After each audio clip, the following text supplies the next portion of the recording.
Hello, Libra. My name is Jade. I'm coming to you with a reading for the full moon that we're going to be having in Taurus this month.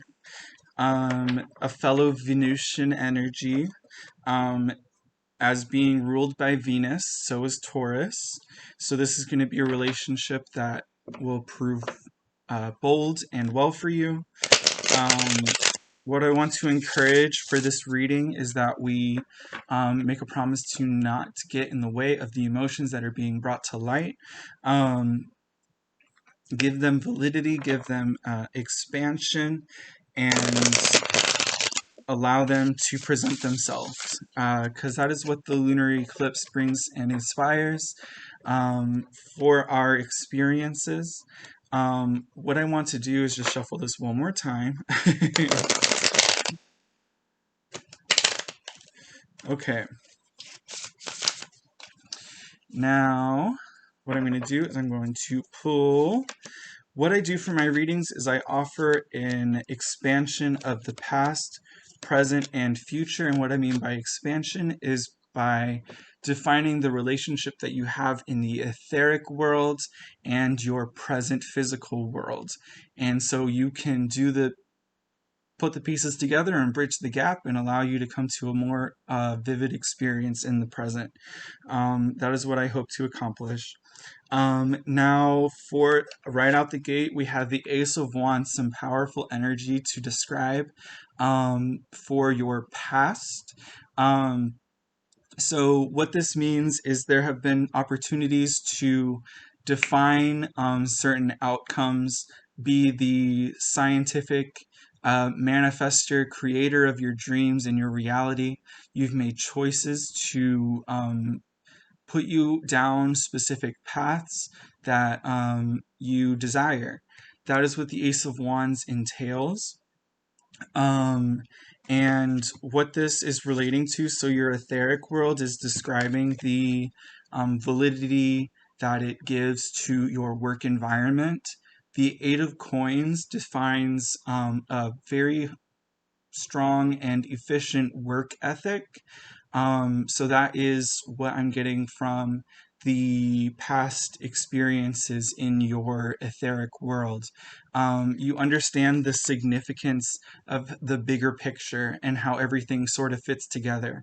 So you may not be specifically drilling down or paving a way into a specific way of life. Like this would describe your career. Like you may not be battling through and charging full speed ahead into a specific way of being in your career.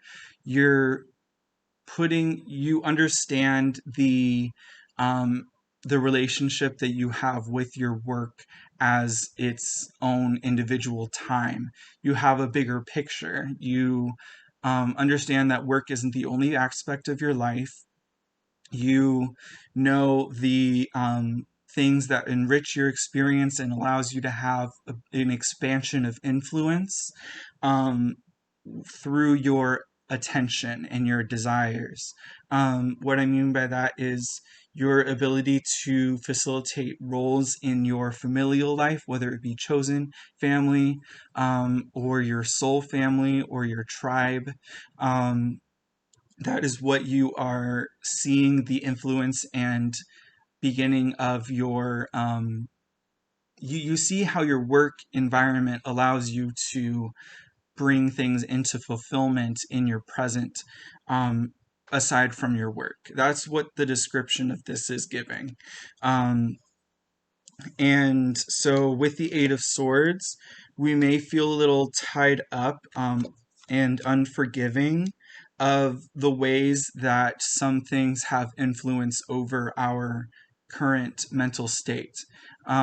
We may get distracted a lot, is what is being described by a specific schedule that needs to be maintained, an image that needs to be upheld, those kinds of things that hold us back from committing certain actions. It's like that's the tension and the um, what they usually describe as self-sabotage in the Eight of Wands experience, but sometimes there are some things that don't need to be brought into fruition for specific reasons. Um, and that's how I'm able to describe the fulfillment of the star energy here. What the star is it encourages an image that you have of your entire expansion of life, and it covers all the bases. So with this restriction in your present reality of informing people of specific opinions,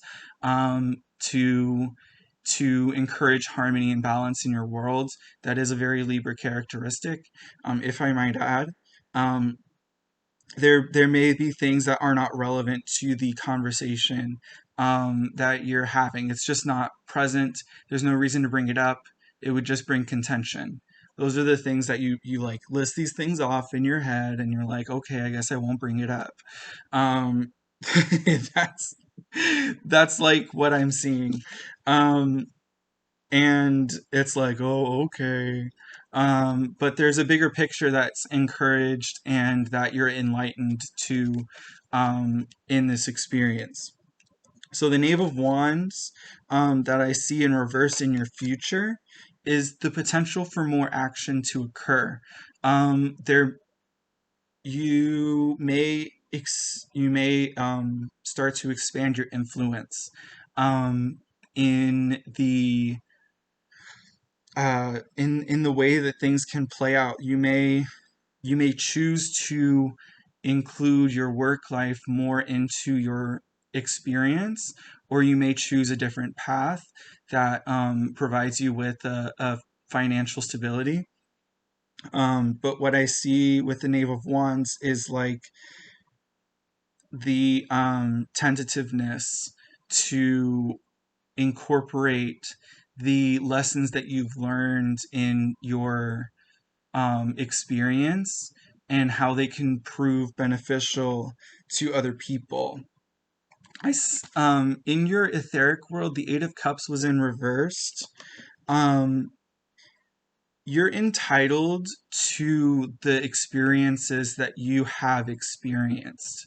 You're entitled to the things that you've learned. It's like it's a aspect of who you are, but it's like it can be forgotten if you run into the mundane aspects of life and continue down a path of um, like going through the motions.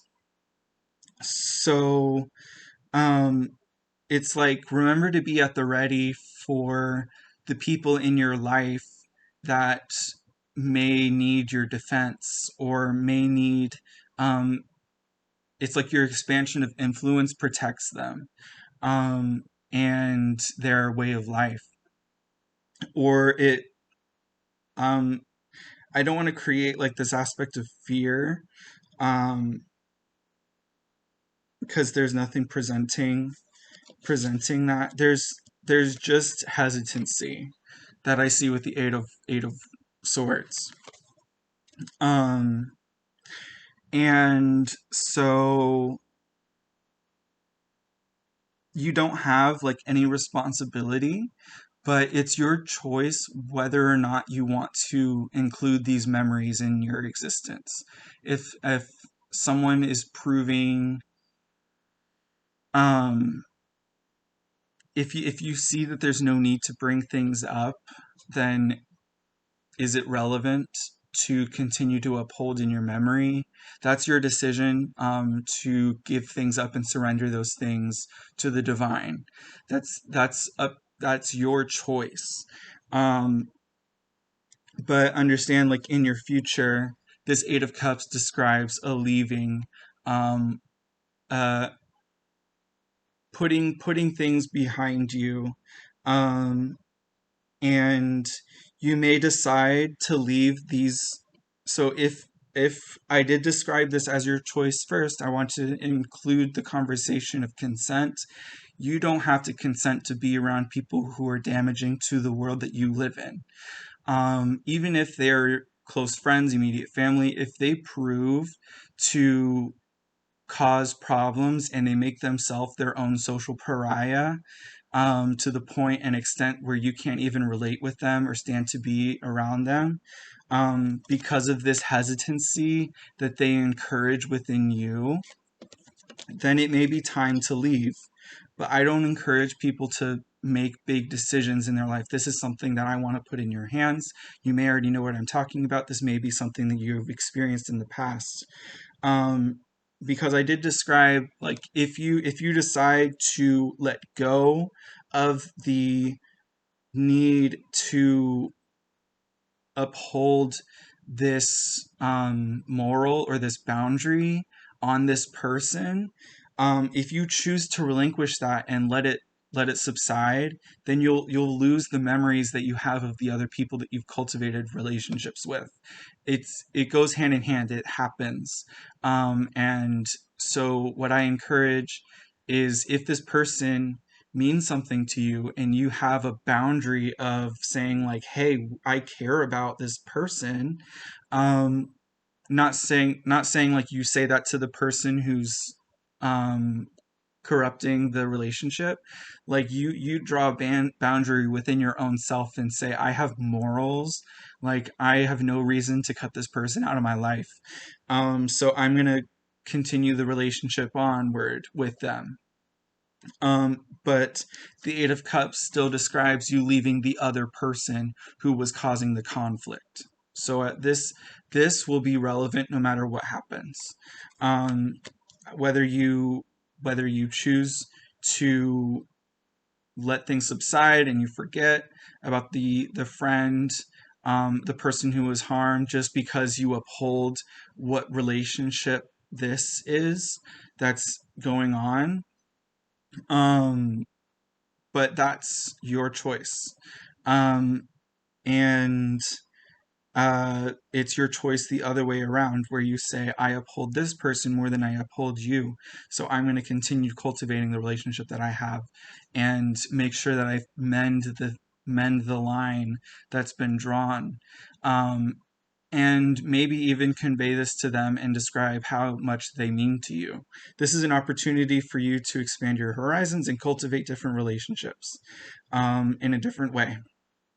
That was the extent of your message. Um, and I hope it met you in the best of circumstances. If you have any context that you would like to give, leave it in the comment section below. And if you want to see more content in the future, drop me a like or subscribe, because that's how you can see this content in its fullest fruition, in the future. Um, it was a it's like, with this was a very hard message to give. It's like with Libra, there's this fine line that gets battled. It's like there's this inner conflict, this inner war, and I hope I facilitated the conversation well enough for you without getting too emotional. Um, but this is something that needed to be discussed. The cards brought it to our attention. Um, Please give me context down below. I'd like to hear anything that you'd have to say. And I hope that you have a wonderful full moon, and enjoy the lunar eclipse. I heard it's going to be over all of the 50 states and we all can see it. So I hope the weather is well enough for you to witness it. Thank you so much for watching. I'll see you again.